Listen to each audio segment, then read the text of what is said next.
नुकतंच संसदेचं हिवाळी अधिवेशन पार पडलं. याच्यामध्ये तुम्ही कांदा प्रश्न असेल, आपल्या अहिल्यानगर जिल्ह्यातील जी ग्रामीण भागातले रोड असतील किंवा नाफेडकडं शेतकऱ्यांचे पैसे थकलेत याबद्दल तुम्ही आवाज उठवला.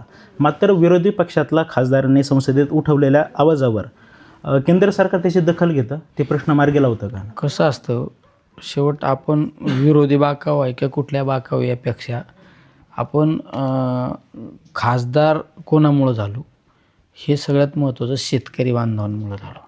त्यामुळे निश्चित आम्ही शेतकऱ्यांचे प्रश्न मांडत असतो.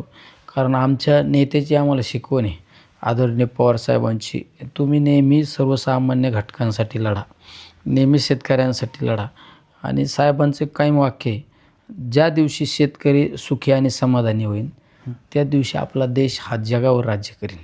त्यामुळे आम्ही नेहमी शेतकऱ्यांसाठी लढतो. मी असू, आमचे संसदेतले खासदार माझ्याबरोबर असतात, भगरे सर असू, आमचे अमोल कोल्हे साहेब असू, बजरंग बाप्पा असू, अमर काळे असू, आमचे राजेभाऊ वाजे, हे सगळे आम्ही ताईंच्या नेतृत्वाखाली त्या ठिकाणी फाईट आऊट करत असतो आम्ही सगळेजण.